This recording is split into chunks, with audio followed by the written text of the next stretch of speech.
Fala galera, tudo tranquilo? Aqui é o Bruno para mais uma videoaula sobre Machine Learning, com essa parte de classificação de textos. E hoje nós chegamos finalmente aonde nós queríamos, que era a parte de como a gente pode jogar os textos depois de ter feito aquele processo de extração de características para os nossos classificadores. Então, hoje a gente está focando nisso, a gente vai dar um up. Nessa parte a gente vai ver como é que a gente consegue medir os classificadores, a gente vai ver um pouco sobre Social Analyzer hoje.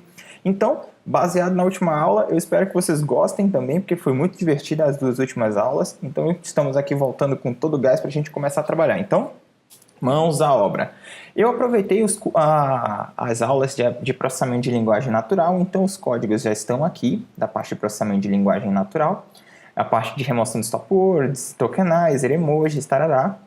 E eu vou começar a partir da leitura da base de dados, ok? Esse código não precisa ficar se preocupando em ficar fazendo junto com o vídeo, o código vai estar totalmente disponível para vocês no link da descrição deste vídeo, então fiquem à vontade, apenas curtam a aula, fiquem prestando atenção nas teorias e tentem não deixar passar nada, o notebook estará totalmente disponível para vocês, exceto a base de dados, porque ela ainda está ainda está sendo utilizado para alguns feitos dentro do nosso laboratório, né, para alguns experimentos, então nós não podemos publicar. Assim que sair um artigo com essa base de dados, ele estará disponível também para que vocês possam utilizar, desde que vocês façam as devidas citações, ok? Então, vamos começar. Primeiramente, eu peguei aquele arquivo, né, que a gente tinha feito na aula de números sobre processamento de linguagem natural, não lembro exatamente se foi a aula 3 ou a aula 4. Então eu peguei e simplesmente estou lendo uma base de dados, que ela é um problema de duas classes. Ou as classes é classe 0 ou 1, ok? Então, para me fazer um pouco de Social Analyzer, eu estou fazendo uma modificação àquele texto, porque antes a gente lia os textos, pré-processava seguidas e só pré-processava os textos, né? Só que eu quero que vocês consigam observar umas coisas que são interessantes para a gente mostrar referente à nossa base de dados. Ok? Então, o que a gente chama de Social Analyzer, que é a gente fazer uma análise dos nossos dados, sem machine learning nenhum ainda. Para quem está fazendo TCC, que está interessado em utilizar aprendizado de máquina no seu trabalho de conclusão de curso, é bem interessante que você mostre as características da sua base de dados. É muito bom para os revisores, para quem estiver na sua banca, conseguir observar isso. É bem interessante mesmo. Então, o que eu fiz?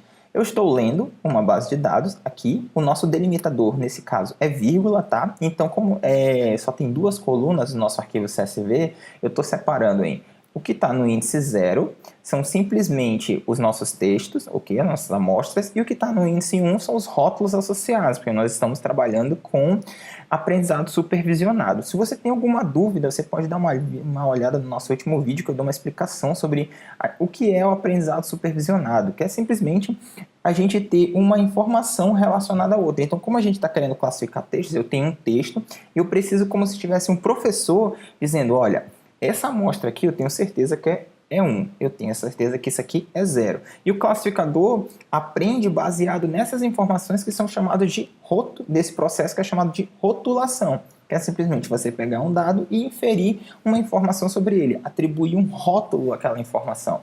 Então, o aprendizado supervisionado se baseia nisso. Então, eu já tenho uma base rotulada, vocês acham várias bases de dados para inúmeros problemas, principalmente para análise de sentimentos, vocês encontram muitas bases rotuladas pela internet. Quem trabalha muito com esses ambientes colaborativos de disponibilização de bases de dados, vocês encontram na Amazon, vocês encontram no Google Play, vocês podem fazer downloads deles, isso é bem legal porque os dados já vêm rotulados, isso é bem interessante. E o legal do serviço, como por exemplo do Google Play, é que a complexidade dos rótulos ainda é maior, porque por exemplo, aqui nós só temos um problema de duas classes, isso é trivial de ser resolvido para a parte de classificação, os algoritmos inferem bem sobre problemas de duas classes. Só que, por exemplo, no caso de reviews dos aplicativos do Google Play, que as pessoas rotulam colocando as estrelinhas. São 5 estrelas, então o problema já é um pouco mais complexo de ser resolvido. Mas, vocês pegando a lógica de como a gente está resolvendo a estrutura aqui, vocês resolvem qualquer problema nessa área de classificação de texto. Então, peguei o meu código, peguei a minha base de dados, coloquei como delimitador, e eu estou fazendo a leitura de cada linha aqui nesse cara. E o que eu estou verificando? Eu verifico se o que está no rótulo 0, eu criei alguns contadores, né? Eu criei um cara que vai contar quais são os rótulos 0 e criei um cara que vai contar o que são os rótulos 1. Nesse cara aqui, list 0, eu vou inserir todos os textos que são da classe 0. E no 1, vou inserir todos os textos que são da classe 1. E no documents e no label, eu vou inserir todo mundo, ok? Então, o que eu estou fazendo? Aqui eu verifico se o cara que está, se essa linha na posição 1, que é onde ficam os labels, é igual a 0, significa que eu estou lendo um rótulo uma amostra com rótulo 0. Então, eu vou contar 1 e vou inserir esse cara na listagem 0. E o else é simplesmente o inverso. E aqui eu estou inserindo todo mundo. Todos os documentos eu estou sendo inserido aqui, independente se é rótulo 0 ou 1, e a mesma coisa para as labels. Ok? Então, agora a gente vai fazer o primeiro Social Analyzer, que é para a gente ver e mostrar as características da nossa base de dados, é fazer um plot. A biblioteca que eu uso para fazer plots no Python é o Matplotlib. Eu vou deixar o link na descrição também, da onde vocês podem baixar ele, mas é muito fácil. Com pip vocês resolvem tudo no Python, ok? Como a gente quer fazer plots, eu já importei aqui, ó, import Matplotlib, ok? Como vocês querem que os plots apareçam, é uma curiosidade. Se vocês quiserem que os plots apareçam no out do Python, é importante que vocês usem, no Jupyter, tá? É importante que vocês usem esse comando aqui, ó, tá? Matplotlib inline com esse % aqui. Aí os códigos, os plots que vocês derem, quando escreverem plot.show, compilarem a linha que tiver o plot.show, vai sair no out lá o plot que vocês estão fazendo, se não der nenhum erro, ok? Então, eu vou criar uns objects aqui, que vai ser uma listagem só, objects, que vai guardar todos os caras que nós estamos verificando. Então, aqui são os caras que tem o rótulo 0, e esse aqui são os caras que tem o rótulo 1, ok? Então, vou criar um cara aqui, ypos, recebe np.range, arrange, e vou dar um len objects.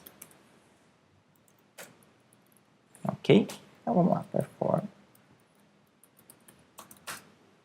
Recebe, opa, tá certo. Counting 0, counting 1. Beleza? Agora eu vou fazer os plots aqui. plt.bar, que eu quero que seja um gráfico de barra, ok? Ypos, vírgula, performance. Eu estou usando o autocomplete do Jupyter, tá? Ele já é default dele. Basta vocês digitarem o comecinho e darem tab. Isso funciona também em strings aqui. Então, deixa eu mostrar aqui para vocês. Por exemplo, eu faço aqui, ó. Quero que ele complete, ó. Como que só existe um arquivo dentro da minha pasta data, ele me mostrou só esse cara, tá bom? Então, vou compilar aqui de novo. Para vocês compilarem, o atalho de teclado é Shift Enter, beleza? Aqui, ó. Vou dar uma line para orientar todo mundo lá, né? Para não deixar ninguém bagunçadinho. GN Center. Vou colocar um alpha igual a 0.5. Opa, 0.5. plt.x. Aí esse cara aqui é para mim inserir os valores que existem lá. Vou dar um ypos, vírgula, objects. Vou colocar um plt.ylabel. Label. Aí vou colocar a label que eu quero que apareça no eixo y. Então eu quero que apareça a quantidade. E plt.title, que é o título do nosso plot. Então eu vou colocar aqui uma string escrito quantidade por classe. Digitar aqui plt.show. Se nada der errado, ele mostra o nosso gráfico. Ele aqui, ó. Nós temos mais de 8.000 da classe 0 e bem umas 9.000 e poucas da classe 1. Isso é bem legal quando vocês colocam isso no artigo de vocês. Pode parecer simples, mas para quem está revisando a base de dados é bem interessante mesmo que a gente consiga observar isso daí dentro da base de dados de vocês. Outra coisa que é bem legal também, opa, tirei daqui a barra para ficar mais fácil. Outra coisa que é bem legal também da gente observar quando a gente está vendo as características de uma base de dados, é a gente conseguir observar o word cloud da base de vocês. O word cloud, ele é interessante porque, por exemplo, a gente já conseguiu separar o que é a classe 0 e o que é a classe 1. Então, o word cloud ele vai contar a frequência das palavras existentes em cada listagem e vai mostrar elas dentro de uma nuvem que permite vocês observarem as palavras de maiores frequências. Então, quanto maior a palavra na word cloud, significa que ela tem frequências maiores. Então, isso pode mostrar características interessantes da base de dados de vocês. Então, vamos fazer uma word cloud bem rápido para a gente conseguir chegar na parte de classificação. Ok?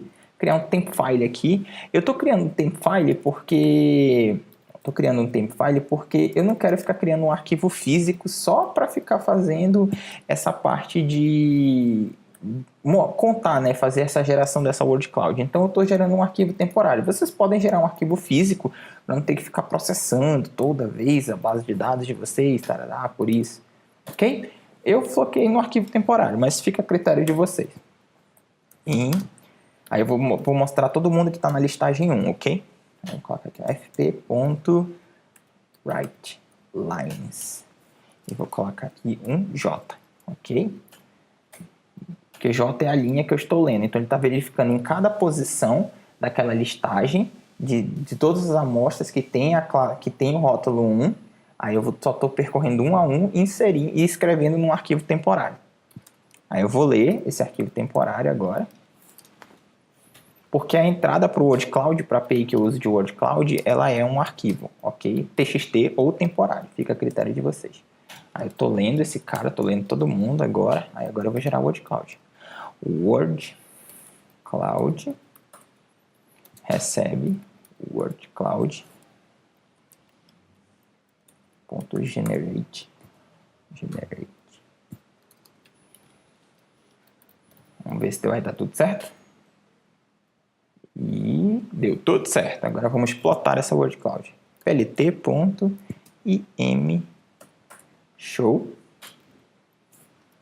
Quero que ele gere a word cloud. Coloca aqui interpolation.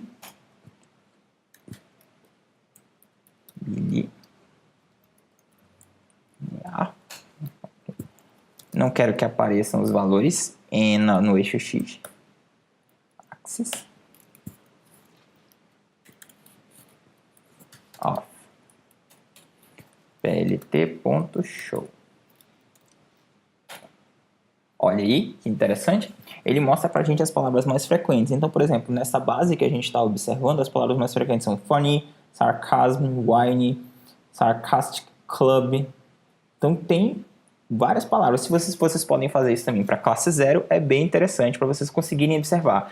Isso pode parecer pequeno para vocês, mas para quem está lendo o trabalho de vocês, conseguir enxergar essas características enriquece a forma como as pessoas começam a observar o contexto. Por exemplo, alguns já leram os meu artigo sobre o processo de impeachment, né?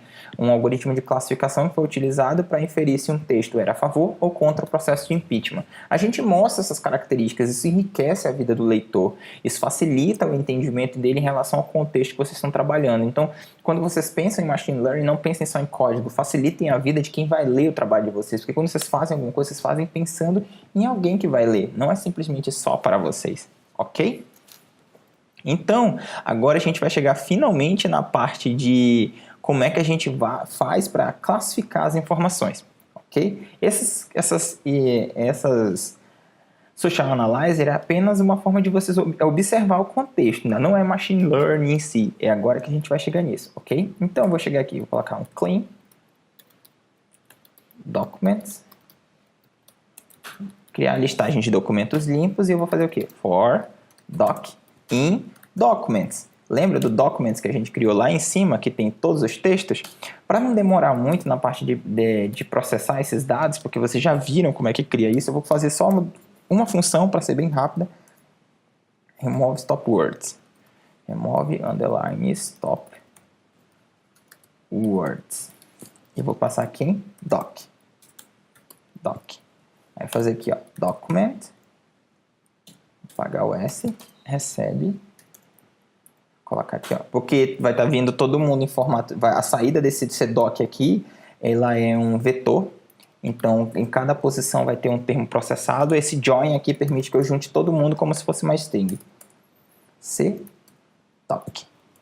E eu vou fazer aqui, ó, clean documents.append, ou seja, eu vou colocar todo mundo nessa listagem de documentos já limpo, document.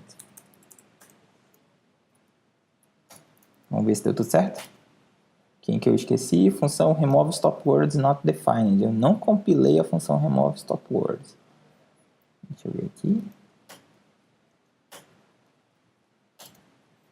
Deixa eu só ver se eu copiei o nome certo aqui. Trazer para cá. Opa. Aqui. Aí, agora foi. Funcionou. Ele está compilando. Toda vez que aparece esse asterisco aqui, é que ele está processando todas as linhas que existem dentro daquele for. Então, ele está processando todo mundo. Assim que aparece o número, significa que ele terminou o processo de compilação. Ok. Depois que eu fiz isso, eu vou pegar aquele código que a gente fez da última aula, e colocar aqui, ó. Opa. Desculpa. Ah, uma característica. Quando vocês colarem numa linha e vocês quiserem dar Ctrl Z, vocês têm que marcar a célula, tá bom? Porque ele é como se ele juntasse o cache para você dar undo, né, dar Ctrl Z naquele cara, simplesmente na célula que está marcada. Então, cada célula tem a sua zona de cache. Então, para baixo, eu posso dar um Ctrl V aqui e voltar para cá, ó.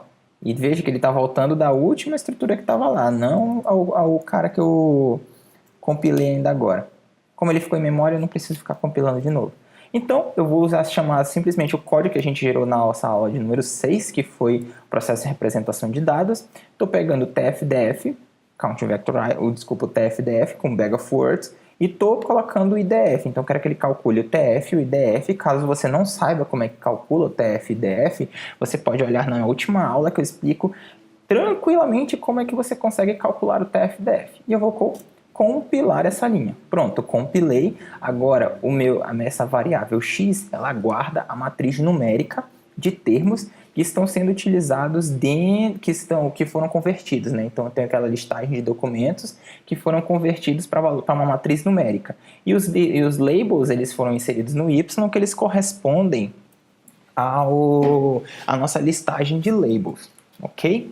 Então, agora, eu vou criar uma função chamada train aqui. Def train, porque eu quero que todas essas coisas que a gente vai fazer, elas fiquem todas organizadas dentro de uma função. Então isso vai ficar mais fácil para vocês enxergarem daqui a pouco, ok? Eu vou passar um classificador, classifier. Vocês podem colocar como vocês quiserem, eu estou apenas criando uma função. Tem que passar o x, que são as nossas amostras, a nossa matriz de amostras, y e o nome das classes, class names, ok? Aí o que eu vou fazer aqui, ó? Eu vou usar uma técnica primeiramente, dentro de Machine Learning, uma coisa que é interessante é que a gente precisa separar duas informações, as classes de treino e as classes de teste. Por que a gente precisa fazer isso? Porque quando o classificador aprende, a forma como ele joga como saída é o percentual de aprendizado dele em relação às amostras que foram passadas para ele aprender. Só que como é que a gente faz para gerar essa estatística de saída, esses valores de saída? A gente precisa pegar um processo que, primeiro, o treino, são a quantidade de dados que eles vão utilizar para ele treinar, e o teste, ele vai observar, ele vai pegar aquela amostra de treino, aprender, e ele vai gerar as estatísticas referentes à quantidade de informações que ele conseguiu generalizar em cima da base de teste. Então, como é que eu faço? Eu preciso separar essa minha base de dados, esse X aqui, esse Y, em duas fases. Uma para treino e a outra para teste. Existem várias técnicas para você mensurar a quantidade desse aprendizado. A que a gente vai estar utilizando é a mais básica, que é o holdout, que é simplesmente você particionar a sua base. Eu quero 25% para ter, 75% para treino e 25% para teste, ou 80% para treino e 20% para teste, fica a critério de vocês, ok? Como o percentual de aprendizado. Geralmente, o recomendado recomendado não. As boas práticas é que às vezes a gente usa que seja 70-30 ou 80-20, vai de acordo com a base de dados de vocês, é um experimento que seja válido. Então, como é que a gente faz isso? Vou criar um x de treino, vírgula, x de teste, ou seja, estou separando os caras aqui, y de treino e y de teste. E vai receber aqui, ó, train split text. Esse train split text, por que ele deu autocomplete? Porque ele já está importado aqui, tá? No meu model selection, tá aqui, ó, train test split. Como o próprio nome já diz, estou separando em treino, teste, o split, essa base de dados. Estou dando um split na base de dados e separando esses caras. E eu tenho que passar quem? Tenho que passar o X, o Y e test size. Test size, que é o tamanho do teste. Eu vou colocar 25%, ok? 0,25. Então, 25% para treino e 25% para teste.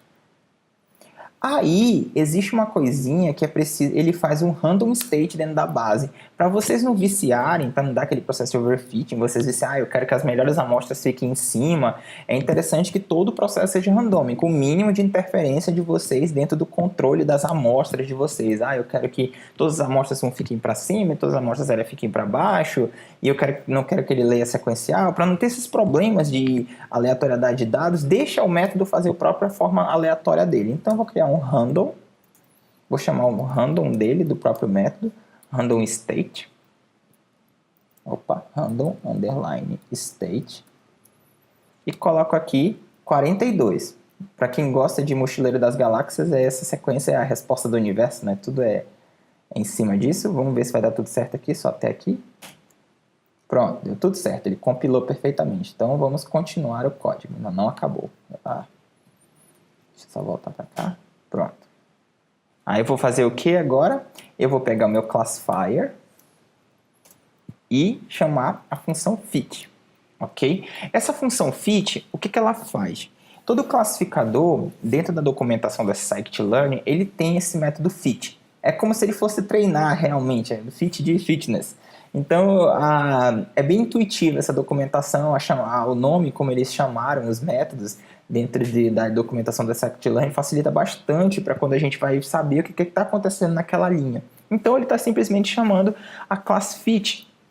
Então, o que eu estou fazendo? Estou simplesmente pegando fit e eu tenho que passar as amostras de treino para que ele vai treinar. Já que eu estou chamando o método para ele treinar, ele tem que fazer o treino. Então, eu tenho que passar as amostras de treino, ok?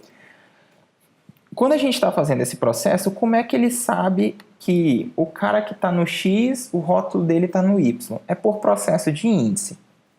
Ele pegou automaticamente, se eu tenho X, tem todas as minhas amostras de texto, convertido para valores numéricos já pelo TF-DF. E o Y tem todos os meus rótulos. Quando ele fizer o processo aleatório, ele vai fazer a mesma sequência aleatória tanto no X quanto no Y, para não perder as referências. Os algoritmos de Machine Learning, com a parte do scikit-learn, com essa API, ele faz o endereçamento por índice. Então, o cara que está na posição 0 da listagem de X, o rótulo dele também está na posição 0 de Y. Então, eles fazem associação por índice, para saber se ele está acertando ou ele está errando, essas comparações.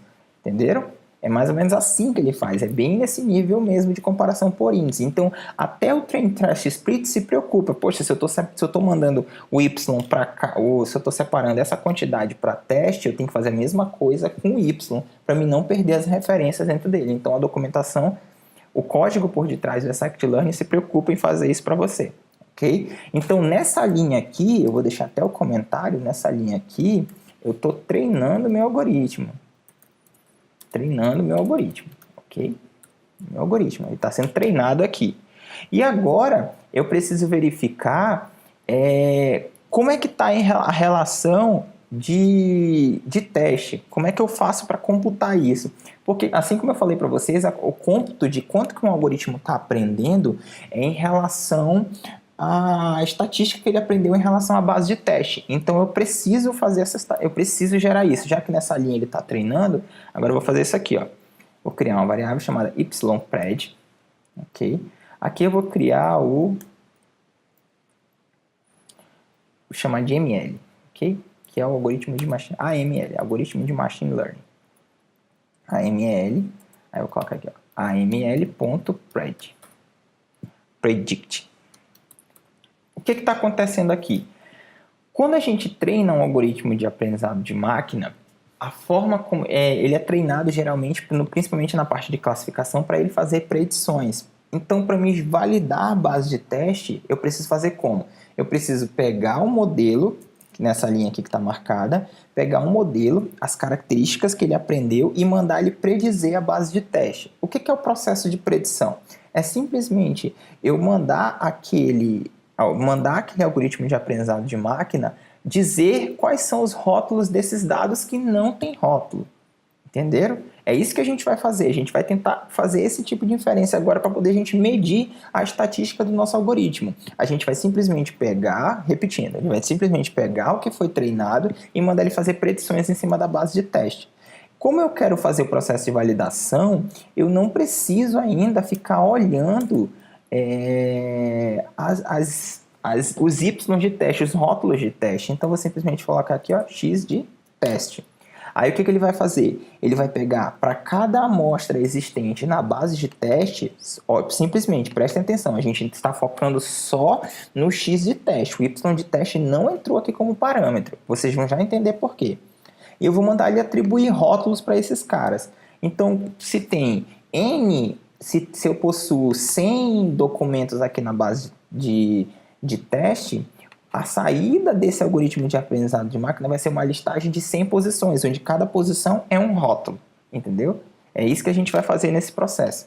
Então, o que a gente vai fazer aqui? Ó? Tem o YPRED, né? E como é que a gente computa, como é que a gente enxerga o que está sendo, como é que vai ser essa estatística do que ele errou e do que ele acertou. Uma forma da gente conseguir visualizar isso é uma técnica chamada de matriz de confusão. Na matriz de confusão, a gente consegue visualizar de uma forma gráfica qual é a estatística de quanto que ele acertou, de quanto que ele errou, quanto que ele mandou para uma classe, quanto que ele disse que era certa, dentro do processo de aprendizado de máquina. É assim que a gente valida a estatística dos nossos algoritmos. Existem algumas métricas pré-definidas que são chamadas de precisão, revocação, F1 e acurácia. Eu explico mais tranquilamente depois que a gente terminar esse processo aqui, ok? Só repetindo aqui, esse daqui é as predições para medição do índice do algoritmo. Índice para medição da acurácia, vou colocar assim, acurácia, ok? Vai colocar aqui, agora a gente vai gerar a matriz de confusão, vou chamar aqui NF matrix, vai receber aqui, ó, confusion matrix. Essa função matriz de confusão, essa confusion matrix, deixa eu só ver se ela está importada aqui, está certinho, está aqui, ó, matrix confusion matrix, é do próprio scikit-learn, tá? Vocês podem conferir na documentação caso vocês tenham alguma dúvida do que esse cara faz. Eu vou chamar aqui, ó, confusion matrix. Agora vocês vão entender por que a gente não colocou o Y de teste aqui, porque aqui eu quero nessa linha que ele atribua rótulos. Para mim descobrir o quanto que ele aprendeu, eu vou fazer uma comparação entre o Y de teste e o Y que foi predito. Então eu vou colocar aqui em primeiro. Primeiro eu coloco o Y de teste e depois eu coloco o Y predito. E o que ele vai fazer aqui? Ele vai fazer comparação. Do mesmo modo como a gente treina índice a índice, a comparação dele também vai ser índice a índice, para ele não se perder dentro do processo. Ok? Então, o que a gente vai fazer agora? np.set print points, vou colocar aqui, ó, precise, igual a 2. Eu também vou pedir para ele plotar a acurácia para vocês enxergarem. Print acurácia, acurácia,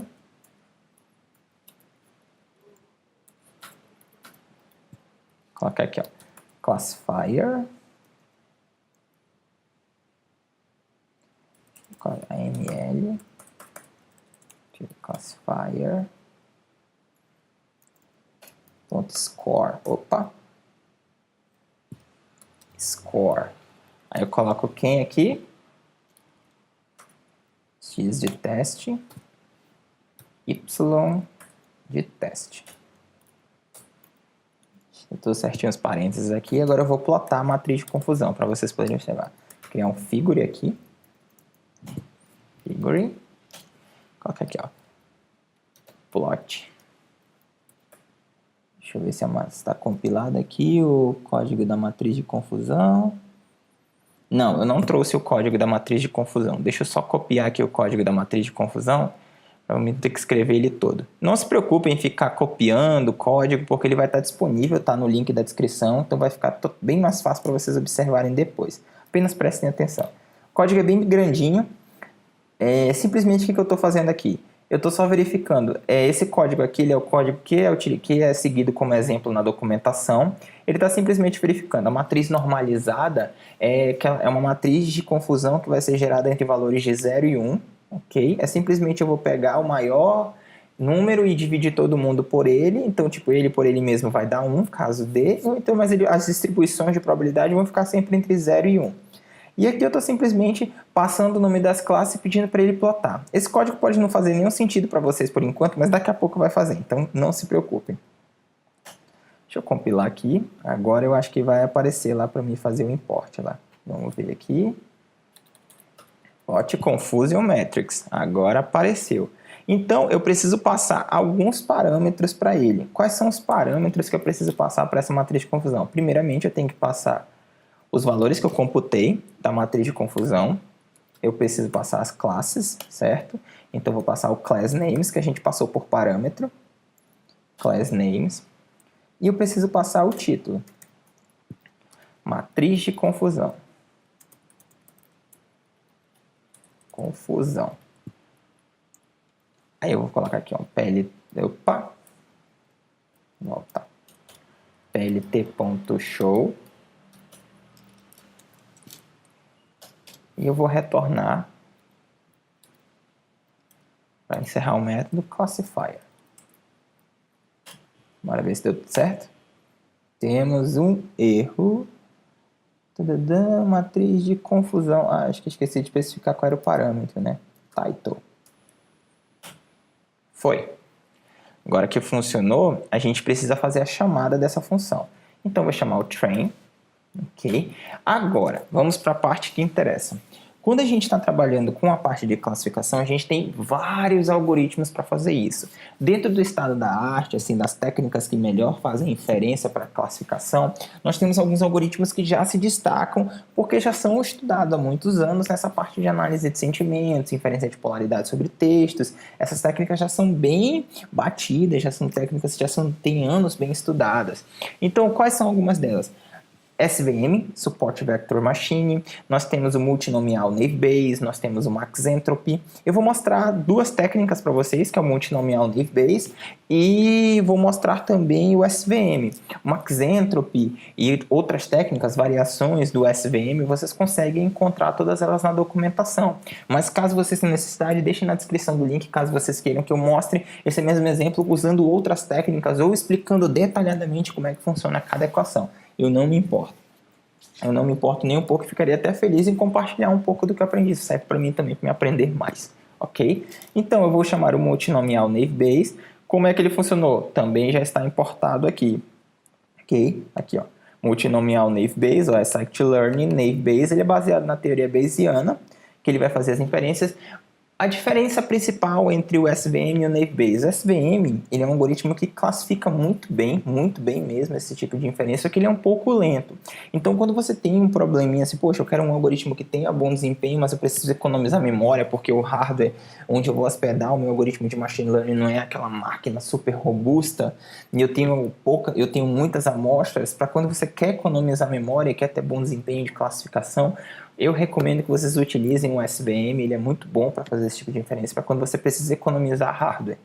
Mas quando você tem um hardware muito bom e você quer, eu tenho um hardware bom e quero uma boa classificação, sejam felizes com o SVM. Então, vou colocar aqui só um alfa, que é parâmetro do SVM, 0.05, e vou passar aqueles outros parâmetros que precisam ser passados, x, que são as nossas classes, e o y, ok? E vou passar as classes, seja 0 e 1. Vamos ver se vai dar tudo certo. Deu erro. O que foi que deu erro? Vamos ver. A função add, classifier, score.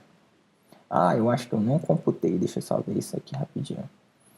Deixa eu só ver se é isso aqui que está dando problema. Deixa eu trocar aqui por isso aqui. Vamos ver se vai funcionar. Predict. Vamos lá. Não, deu erro ainda. Vamos lá. Multinomial Naive Bayes. Acurácia, figure, o ADD não contém.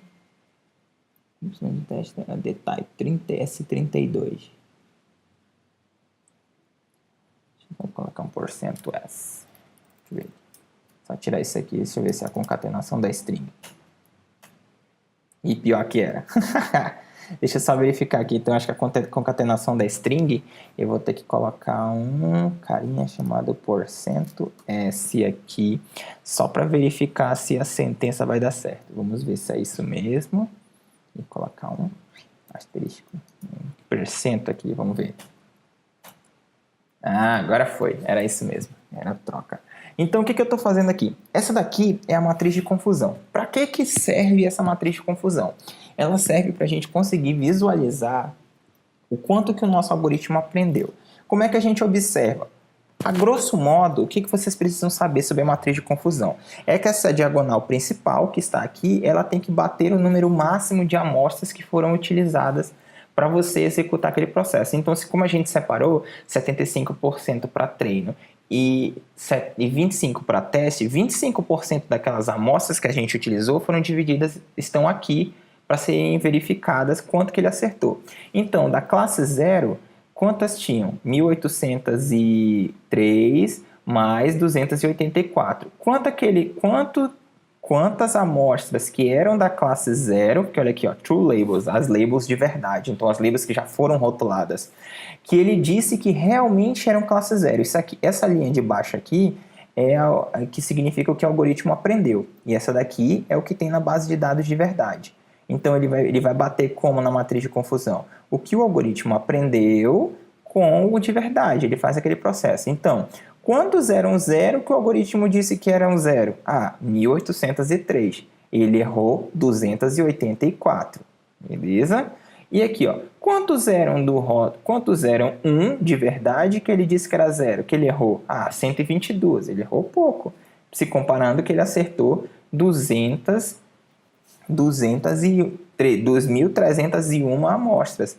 Então percebem que o objetivo da matriz de confusão é que a gente consiga mostrar o valor de aprendizado do algoritmo de uma forma mais gráfica. Como é que a gente vê o percentual de quanto que ele aprendeu? Olha, a acurácia dele, quando a gente tem bases balanceadas, que é mais ou menos esse problema, nossa base está levemente balanceada. O que é levemente balanceada?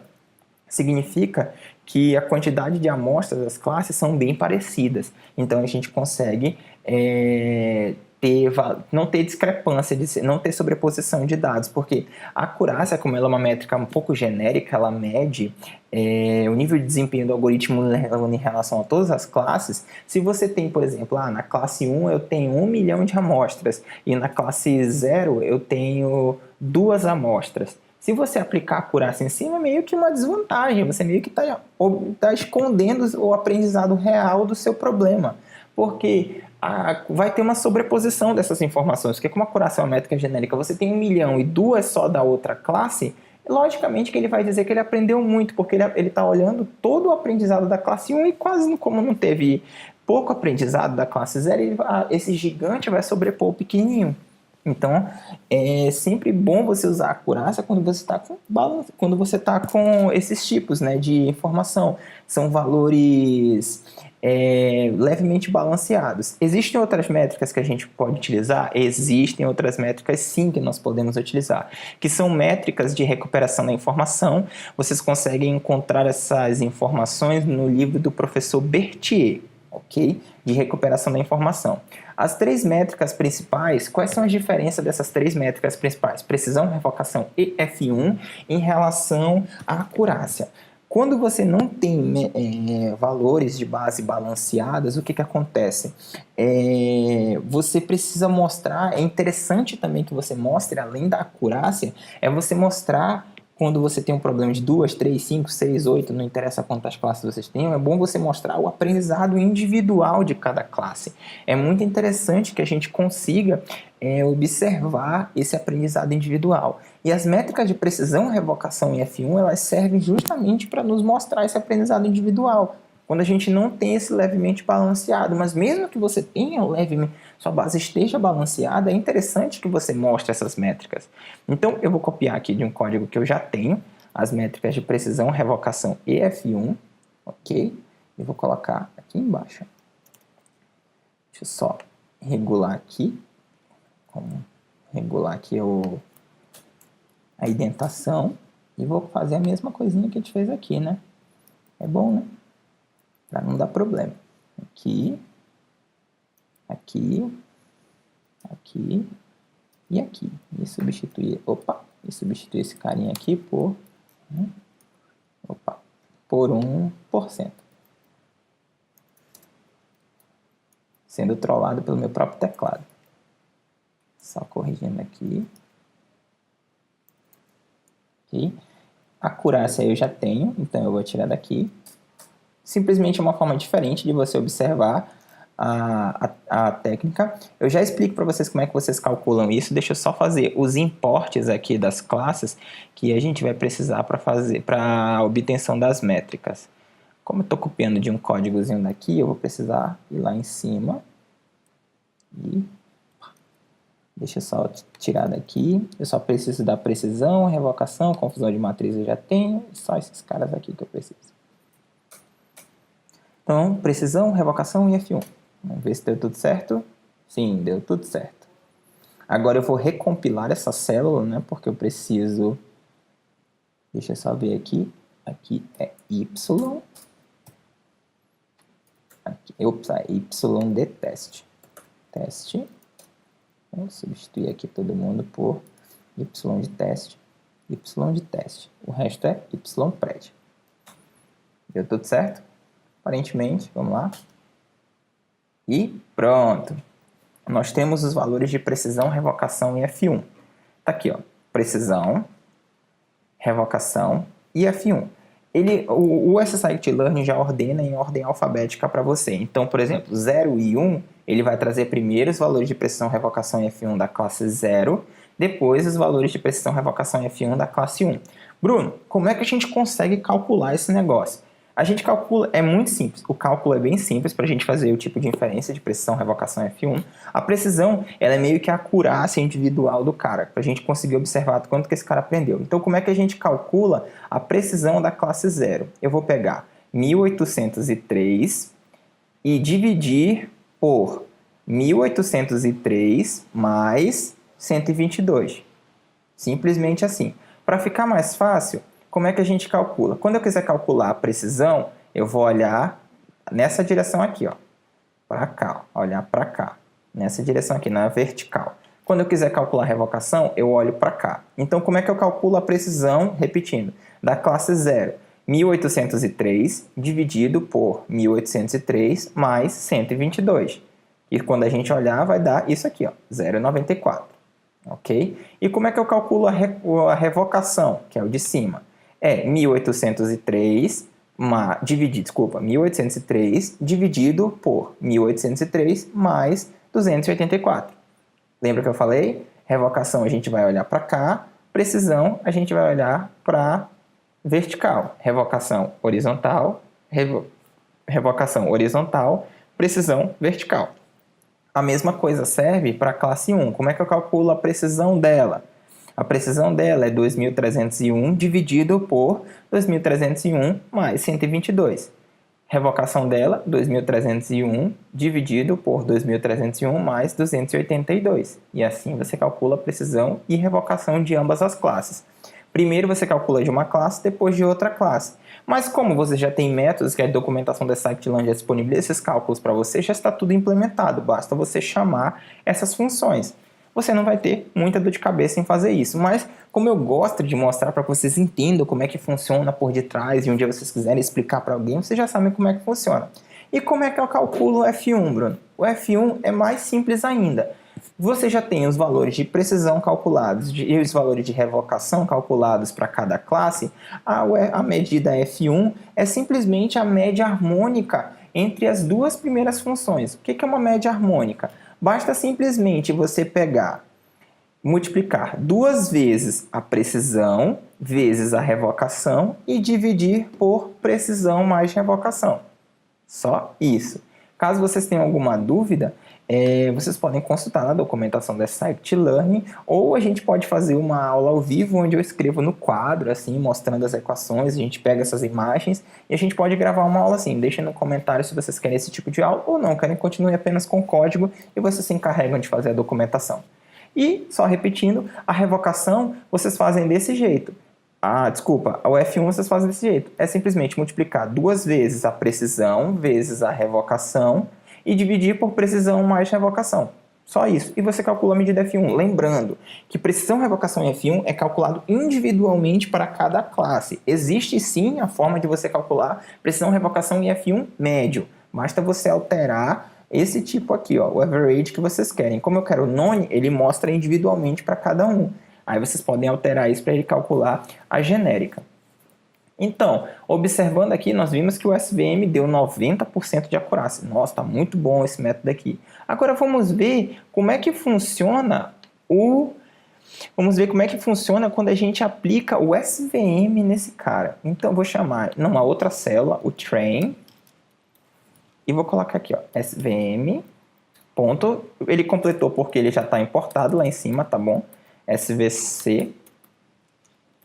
E vou colocar aqui, ó. O SVM, ele tem uma característica que ele tem vários kernels. Ele tem um kernel monolítico, ele tem um kernel linear, kernel polinomial. Eu estou usando o kernel linear, ok?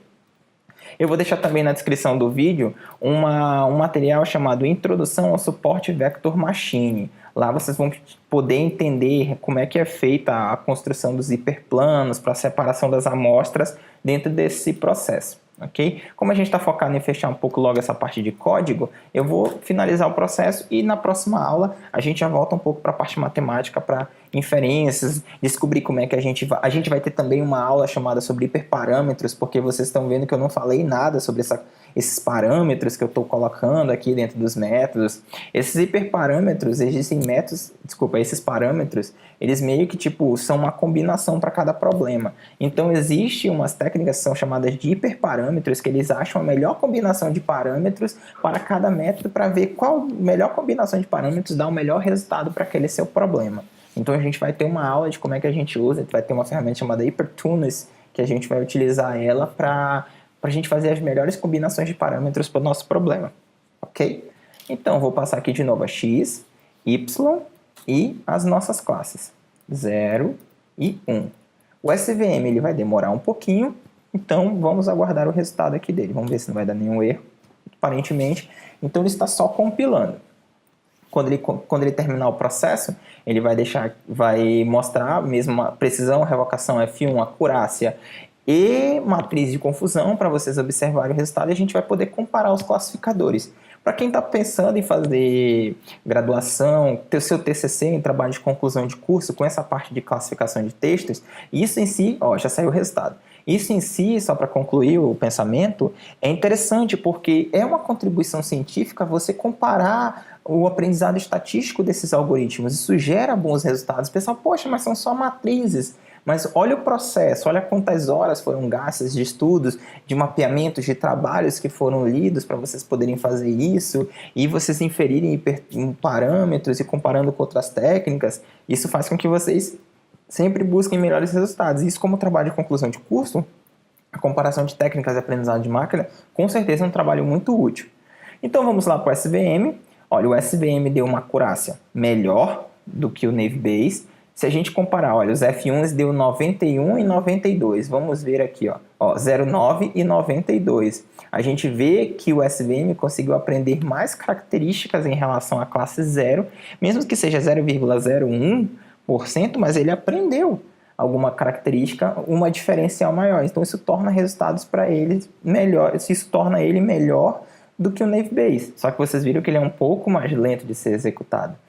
Uma das características importantes de vocês saberem é que precisão e revocação, elas são inversamente proporcionais. Então, quando você tiver uma precisão lá em cima, o recall vai ser sempre baixo.